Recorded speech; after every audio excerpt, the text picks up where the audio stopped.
छात्रों, मैं जितेंद्र मणि त्रिपाठी, गणित एवं विज्ञान अध्यापक, नेहरू इंटर कॉलेज मनसा छापर। आज हम लोग प्रकाश का जो महत्वपूर्ण दूसरा गुण होता है, जो दूसरी घटना होती है, उसके बारे में अध्ययन करेंगे, जिसे कहते हैं प्रकाश का अपवर्तन। ये आपके किताब का भौतिक विज्ञान का दूसरा पाठ है, प्रकाश का अपवर्तन। जैसा कि आपको मैं परावर्तन वाले चैप्टर में बताया था कि जब प्रकाश की किरण किसी भी तल पर टकराती है तो उसका यदि अधिकांश भाग उसी माध्यम में वापस लौट जाता है तो उसको अपवर्तन परावर्तन कहते हैं। लेकिन जब इसका अधिकांश भाग दूसरे माध्यम में प्रवेश कर जाता है, एक माध्यम से दूसरे माध्यम में प्रवेश कर जाता है, तो उसके बाद जो घटना घटती है उसको कहते हैं प्रकाश का अपवर्तन। तो प्रकाश के अपवर्तन का मतलब होता है कि जब प्रकाश की किरण एक माध्यम से दूसरे माध्यम में जाती है तो अपने मार्ग से विचलित हो जाती है। इस घटना को प्रकाश का अपवर्तन कहते हैं। ध्यान दीजिएगा, एक माध्यम से दूसरे माध्यम में जाती है। यहां पर दो माध्यम की बात कही जा रही है। यहां पर माध्यम का मतलब होता है उसके सघनता से है और विरलता से है। तो यहां पर इस चैप्टर के लिए प्रकाश के माध्यम का दो रूपों में पाया जाना होता है। एक को कहते हैं सघन माध्यम और दूसरे को कहते हैं विरल माध्यम। विरल माध्यम का मतलब वह माध्यम जिसमें माध्यम के कण अपेक्षाकृत, ध्यान दीजिएगा, अपेक्षाकृत दूर दूर होते हैं, उनको विरल माध्यम कहते हैं।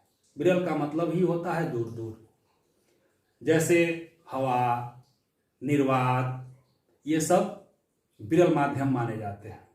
और सघन माध्यम का मतलब कि वह माध्यम जिसमें माध्यम के कण अपेक्षाकृत, ध्यान दीजिएगा, अपेक्षाकृत सघन होते हैं, घने होते हैं, उसको सघन माध्यम कहा जाता है। जैसे पानी, कांच, शहद, ये सब सघन माध्यम के अंतर्गत आते हैं। तो अब हम बताएं, अपेक्षाकृत एक शब्द इसमें आता है, इसलिए आता है कि कोई भी माध्यम सघन है कि विरल है, इसका पता तभी लगाया जा सकता है जब इसकी तुलना दूसरे माध्यम से किया जाता है। जैसे हवा निर्वात के अपेक्षा सघन माना जाएगा, पानी हवा की अपेक्षा सघन होगा क्योंकि पानी के कण हवा के कणों से घने होते हैं। कांच पानी से भी सघन माना जाएगा क्योंकि कांच ठोस होता है, पानी द्रव है, तो ठोस के पदार्थ के कण और पास पास होते हैं, तो वो सबसे सघन माना जाएगा। तो हम आपको बता दिए। तो यहां प्रकाश का अपवर्तन है, इसकी परिभाषा आप लिख लीजिए। जब प्रकाश की किरण एक पारदर्शी माध्यम से दूसरे पारदर्शी माध्यम में जाती है तो अपने मार्ग से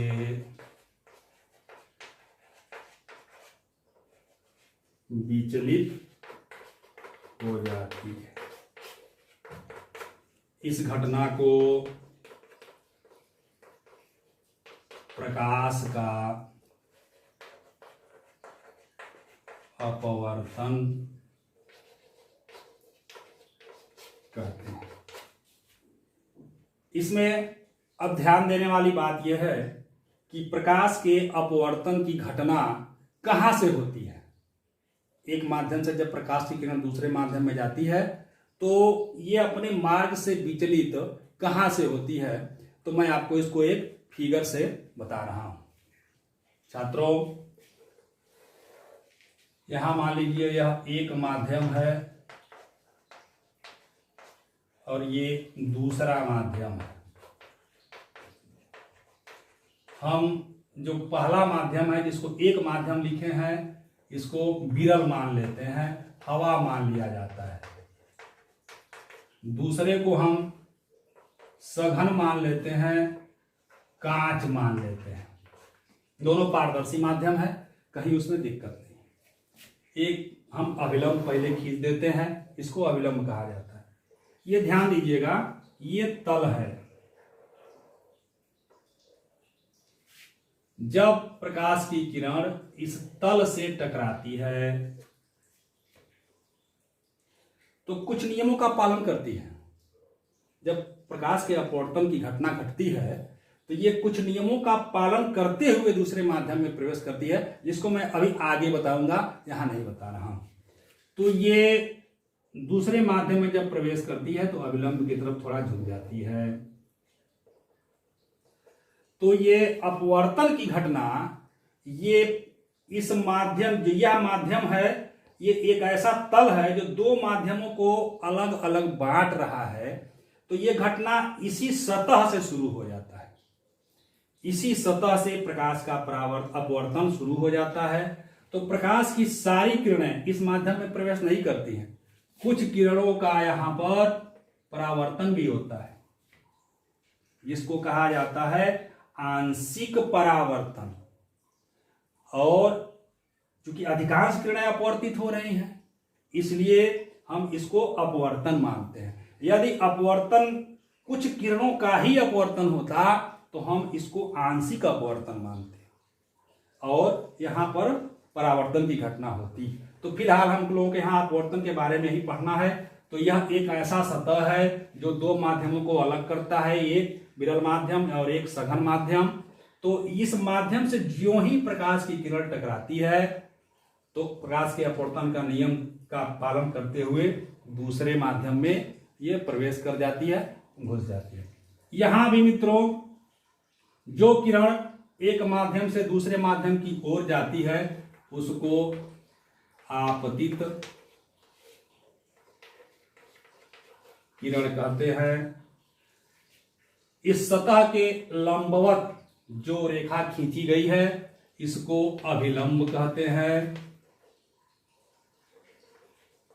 तथा जो किरण दूसरे माध्यम में जाती है इसको अपवर्तित किरण कहते हैं। अपवर्तित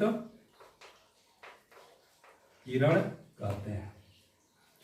आपतित किरण और अविलंब के बीच जो कोण बनता है इसको आपतन कोण कहते हैं। इसको आई से दर्शाया जाता है। अविलंब और अपवर्तित, ध्यान दीजिएगा, अविलंब और अपवर्तित किरण के बीच जो कोण बनता है उसको अपवर्तन कोण कहते हैं। अर्थात इसको कहेंगे आपतन कोण और इसको कहेंगे अपवर्तन कोण। ये दो प्रकार के कोण हैं। अब मैं आपको बताऊंगा प्रकाश के अपवर्तन के कौन से नियम होते हैं। आप देखेंगे प्रकाश के अपवर्तन के नियम, जैसा कि फिगर में आपको बनाया था, यह आपतित किरण है, यह अभिलंब है, यह अपवर्तित किरण है। आपतित किरण और अभिलंब के बीच आपतन कोण और अभिलंब और अपवर्तित किरण के बीच अपवर्तन कोण। तो जो इसका प्रकाश के अपवर्तन का जो पहला नियम होता है, नोट कर लीजिए कि आपतित किरण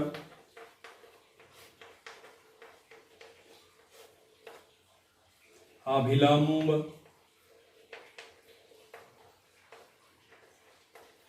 तथा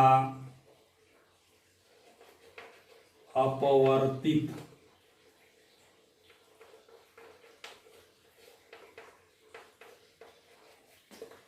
किरण तीनों एक ही तल में होते हैं। हमने लिखा आपतित किरण, अविलंब तथा अपवर्तित किरण तीनों एक ही तल में होते हैं। जो प्रकाश के अपवर्तन का दूसरा नियम है, जिसको स्नेल का नियम कहा जाता है, ये बहुत महत्वपूर्ण नियम है। इसको आपको हमेशा ये पूरा याद करना है, लेकिन इसको विशेष तौर से इसका उपयोग भी आगे आएगा, आपको याद करना है कि दो भिन्न भिन्न पारदर्शी माध्यम के लिए प्रकाश के एक ही रंग के लिए आपतन कोण के साइन तथा अपवर्तन कोण के साइन का अनुपात एक स्थिरांक होता है। ध्यान दीजिएगा, दो पारदर्शी माध्यम के लिए एक ही रंग के प्रकाश के किरण के लिए आपतन कोण का साइन तथा अपवर्तन कोण के साइन का अनुपात हमेशा एक स्थिरांक होता है। इसी स्थिरांक को अपवर्तनांक कहते हैं। अब मैं उसको यहां लिख रहा हूं।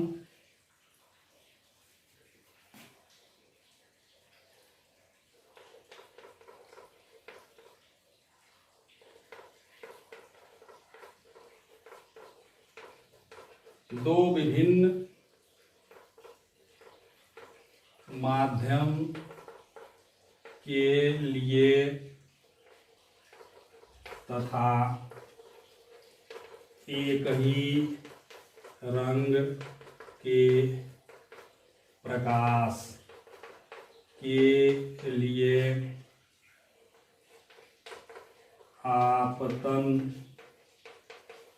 कोण का साइन तथा अपवर्तन कोण का साइन का अनुपात हमेशा स्थिरांक होता है। इसी को प्रकाश का अपवर्तनांक कहा जाता है, जिसको मैं ऊपर मिटा के लिख रहा हूं। अर्थात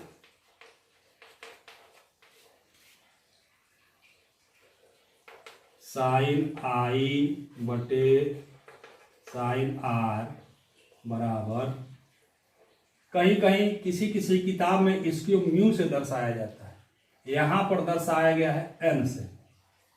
इसी एन को, यह एक स्थिरांक है जिसको प्रकाश का अपवर्तनांक कहते हैं। प्रकाश के अपवर्तनांक को 1n2 से दर्शाया जाता है। मतलब दूसरे माध्यम का अपवर्तनांक पहले माध्यम के सापेक्ष। इसको हम जब प्रकाश के अपवर्तनांक की परिभाषा अब आगे बताएंगे तो आपको बताएंगे, तो इसको आप नोट कर लें। हम लोग पढ़ेंगे कि प्रकाश के अपवर्तन की घटना किस कारण से होती है। तो नोट करें, प्रकाश के अपवर्तन का कारण, प्रकाश के अपवर्तन का क्या कारण होता है? आखिर प्रकाश की किरण एक माध्यम से दूसरे माध्यम में जाती है तो मार्ग से विचलित क्यों हो जाती है? तो इसके लिए आपको बता दें कि भिन्न भिन्न माध्यम में प्रकाश की चाल भिन्न भिन्न होती है। विरल माध्यम में प्रकाश की चाल अधिक होती है, सघन माध्यम में प्रकाश की चाल कम होती है। जैसे निर्वात में प्रकाश की चाल आपको पता है 3 लाख किलोमीटर प्रति सेकंड होता है, जबकि कांच में प्रकाश की चाल लगभग 2 लाख किलोमीटर प्रति सेकंड होता है। प्रकाश के चाल में भिन्न भिन्न माध्यम में ये जो अंतर होता है, यही अंतर प्रकाश के अपवर्तन का कारण होता है। तो हम इसको नोट करेंगे।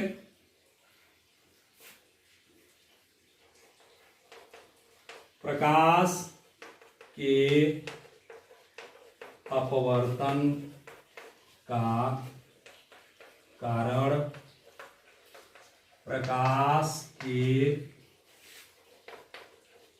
चाल का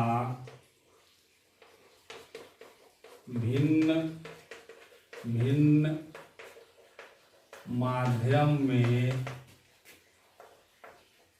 भिन्न भिन्न होना है। जैसे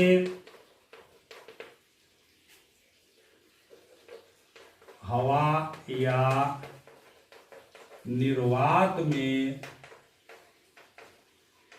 प्रकाश की चाल मीटर प्रति सेकेंड तथा कांच में प्रकाश की चाल 2×10⁸ मीटर प्रति सेकेंड होता है। जैसा कि मैं बताया कि भिन्न भिन्न माध्यम में प्रकाश की चाल भिन्न भिन्न होती है। तो जिस माध्यम में, यहां से देखिए, अभी मैं माध्यम को बताया, माध्यम के कण जिसमें दूर दूर होते हैं वह विरल होता है और जिसमें पास पास होते हैं वह सघन होता है। तो विरल और सघन माध्यम की परिभाषा हम यहां से भी दे सकते हैं कि जिस माध्यम में प्रकाश की चाल सर्वाधिक होती है उसको विरल माध्यम कहेंगे, तथा जिस माध्यम में प्रकाश की चाल कम होगी उसको सघन माध्यम कहेंगे। तो इस हिसाब से ये जो प्रकाश का अपवर्तन का कारण है, तो जब प्रकाश की किरण एक माध्यम से दूसरे माध्यम में जाती है तो यह किन नियमों का पालन करती है? तो उसका पहला नियम यह है कि जब प्रकाश की किरण, मैं लिख रहा हूं, आप भी लिखेंगे, कि जब प्रकाश की किरण विरल माध्यम से सघन माध्यम में जाती है तो अभिलंब की ओर झुक जाती है, पहला। दूसरा, कि जब प्रकाश की किरण सघन माध्यम से विरल माध्यम में जाती है तो अविलंब से दूर हो जाती है। इन दोनों नियमों को यहां मैं लिख दे रहा हूं, जहां तक आप लिखते आए हैं उसके नीचे लिख लीजिएगा। जब प्रकाश की किरण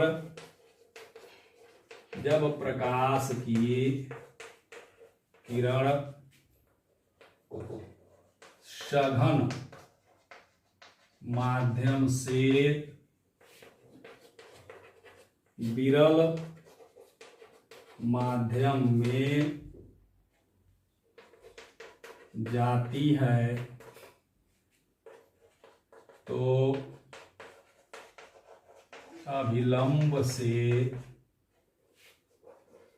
दूर हो जाती है। दूसरा, जब प्रकाश की किरण विरल माध्यम से सघन माध्यम में जाती है तो अभिलंब की ओर झुक जाती है। तो इन दोनों नियमों का पालन करते हुए प्रकाश की किरण एक माध्यम से दूसरे माध्यम में प्रवेश कर जाती है। अब हम लोग पढ़ेंगे प्रकाश के अपवर्तनांक के विषय में। तो अब हम लोग प्रकाश के अपवर्तनांक के बारे में अध्ययन करेंगे, जिसके लिए मैं आपको एक कांच के गुटके का उदाहरण लेके पहले प्रकाश के अपवर्तन की घटना के बारे में और बता दे रहा हूं, तब आपको ये इसी से प्रकाश का अपवर्तनांक निकलेगा।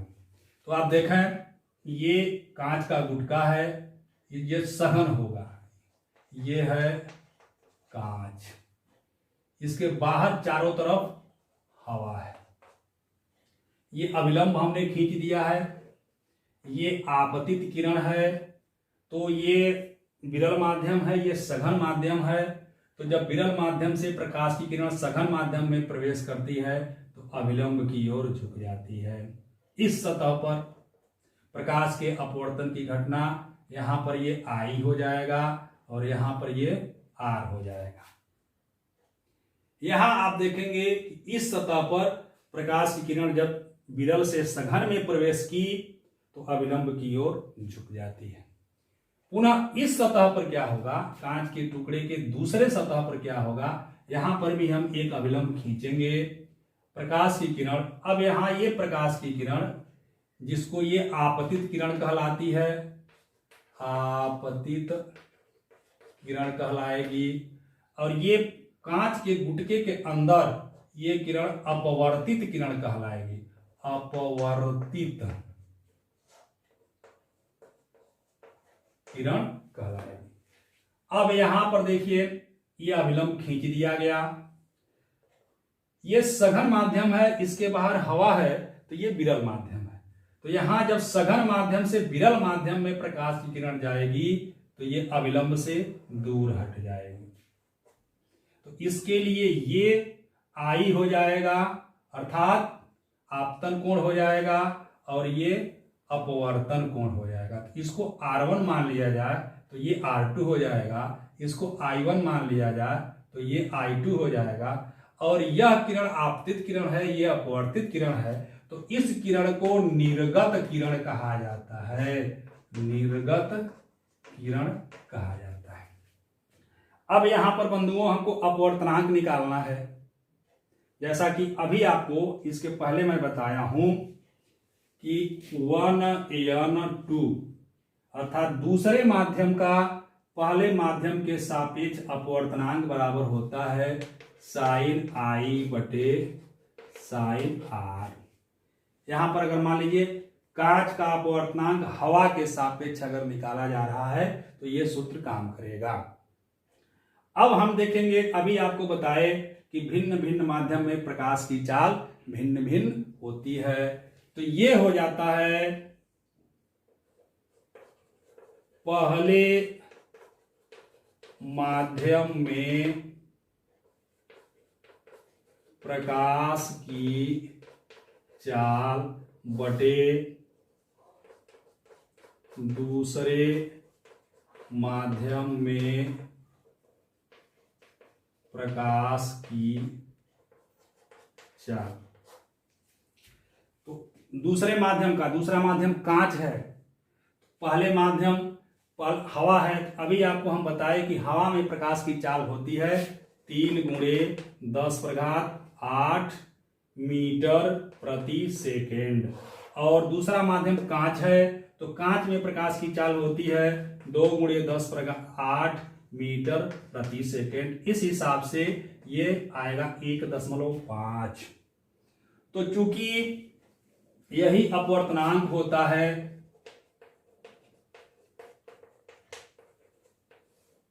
तो कांच का अपवर्तनांक, इसका मतलब होता है दूसरे माध्यम का पहले माध्यम के सापेक्ष अपवर्तनांक।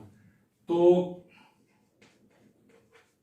कांच का अपवर्तनांक 1n2 बराबर 1.5। अपवर्तनांक का कोई मात्रक नहीं होता क्योंकि यह एक अनुपात है। प्रकाश के चाल का दो माध्यम में एक अनुपात है, इसलिए इसका कोई मात्रक नहीं होता। अब इसमें दो चीजें हैं। अपवर्तनांक दो प्रकार का होता है, एक को कहते हैं सापेक्ष अपवर्तनांक और दूसरे को कहते हैं निरपेक्ष अपवर्तनांक। सापेक्ष अपवर्तनांक का मतलब एक माध्यम का दूसरे माध्यम का अपवर्तनांक पहले माध्यम के सापेक्ष, तो यह सापेक्ष अपवर्तनांक है।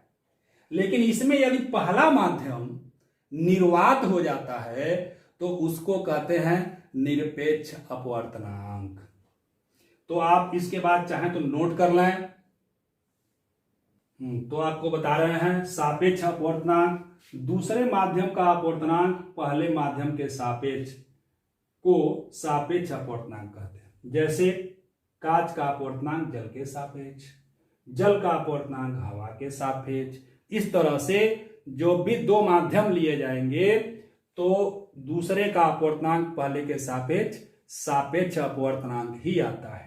और निरपेक्ष अपवर्तनांक क्या होता है, तो कोई भी दो माध्यम है अगर, तो उनमें से अगर पहला माध्यम निर्वात हो जाए तो दूसरे माध्यम का जो अपवर्तनांक होता है उसे निरपेक्ष अपवर्तनांक कहते हैं। तो ये आपने समझ लिया अपवर्तनांक के बारे में। अब प्रकाश के अपवर्तनांक का कुछ प्रभाव होता है, इस प्रभाव का मैं आपको यहां पर लिखित रूप से दे रहा हूं, जिसका आप अध्ययन कर लेंगे कि इसका प्रभाव क्या क्या होता है। आप रोज देखते हैं आसमान में तारे टिमटिमाते हुए प्रतीत होते हैं रात में, किस घटना के कारण? तो प्रकाश के अपवर्तन के कारण। दूसरी चीज, पानी, एक साफ कांच का गिलास ले लीजिए, उसमें पानी भर के उसमें पेंसिल डालेंगे तो पेंसिल टेढ़ा दिखाई देता है, किस घटना के कारण? तो ये प्रकाश के अपवर्तन के घटना के कारण। आप कटोरे में पानी भर के उसमें एक सिक्का डाल दीजिए, वह सिक्का कुछ ऊपर उठा हुआ दिखाई देता है, यह किस घटना के कारण? तो प्रकाश के अपवर्तन के घटना के कारण। तो ये मैं आपको एक कंटेंट दे रहा हूं, आप इसको यहां से नोट कर लेंगे। दो कंटेंट दे रहा हूं, एक भिन्न भिन्न माध्यम में प्रकाश का अपवर्तनांक कितना होता है, माध्यमों का अपवर्तनांक कितना होता है, तथा प्रकाश के अपवर्तन की कौन कौन सी घटना होती है, इसको आप यहां से नोट करेंगे।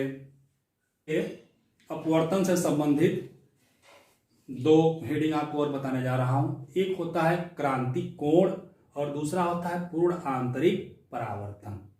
तो क्रांति कोण क्या होता है आप इसको समझेंगे, मैं हेडिंग दे रहा हूं, क्रांतिक कोण।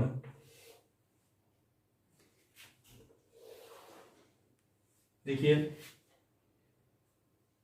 ये एक रेखा है जो दो माध्यमों का प्रतिनिधित्व करती है। एक है, मान लीजिए, अब यहां हम उल्टा लिख रहे हैं, ये है विरल माध्यम और ऊपर है सघन माध्यम। तो जैसा कि मैं आपको बताया हूं कि जब प्रकाश की किरण सघन माध्यम से विरल माध्यम में जाती है,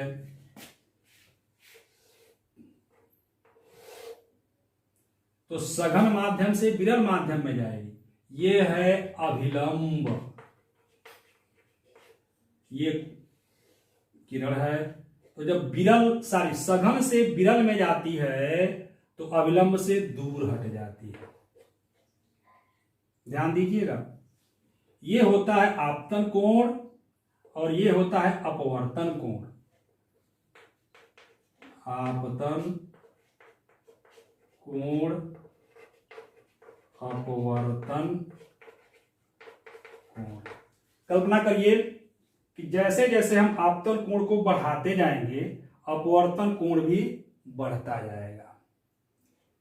बढ़ते बढ़ते आपतन कोण को बढ़ाएंगे, अपवर्तन कोण बढ़ेगा। तो एक स्थिति ऐसी आती है कि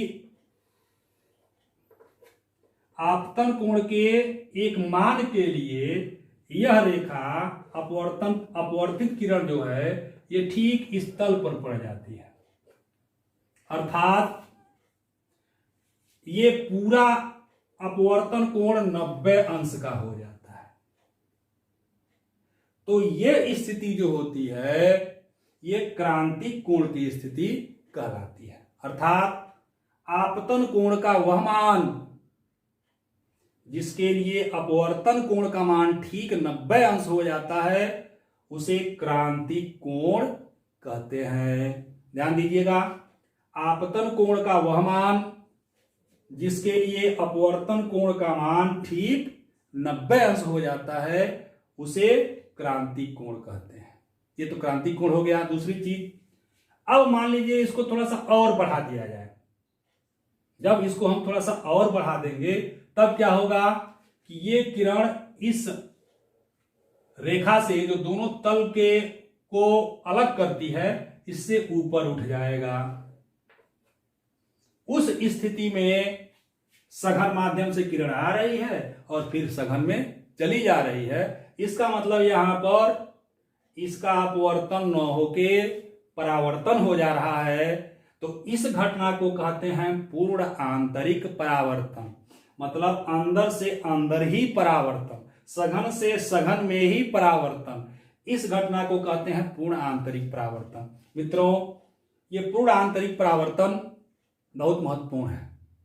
हीरा आप लोग जानते होंगे, हीरा इसीलिए चमकदार दिखाई देता है कि उसका पूर्ण आंतरिक परावर्तन होता है। तो इन दोनों परिभाषाओं को मैं लिख रहा हूं, आप नोट कर लेंगे। तो दोनों परिभाषा मैंने लिख दिया है, इसको मैं आपको समझा चुका हूं।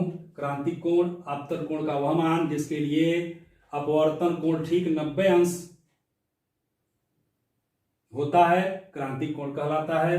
तथा पूर्ण आंतरिक परावर्तन वह आपतन कोण जब आपतन कोण का मान क्रांतिक कोण से अधिक हो जाता है तो अपवर्तित किरण सघन माध्यम से सघन माध्यम में ही चली जाती है, जिससे उसका परावर्तन हो जाता है। इस घटना को पूर्ण आंतरिक परावर्तन कहते हैं और इसका उदाहरण है हीरे का चमकना। तो आप इसको नोट कर लेंगे। तो प्रकाश के अपवर्तन की घटना हम लोगों ने आज पढ़ लिया। अब अगले एपिसोड में हम लेंस के बारे में आपको बताएंगे, लेंस की बनावट कैसे होती है, लेंस कितने प्रकार के होते हैं तथा लेंस से प्रकाश का अपवर्तन कैसे होता है, इसके बारे में बताएंगे। उम्मीद करता हूं कि आज जितना पढ़ाया गया है निश्चित तौर से आपके समझ में आया होगा। अगर नहीं समझ में आया है तो बेहिचक आप फोन करेंगे, पूछेंगे, लाइक करेंगे, सब्सक्राइब करेंगे और कमेंट में लिखेंगे। और निश्चित तौर से उन बच्चों तक पहुंचाइए जो बच्चे गांव में हैं, गरीब हैं, हिंदी मीडियम से यूपी बोर्ड में पढ़ते हैं, उन तक यह पहुंचाने का निश्चित तौर से आप कष्ट करेंगे। धन्यवाद।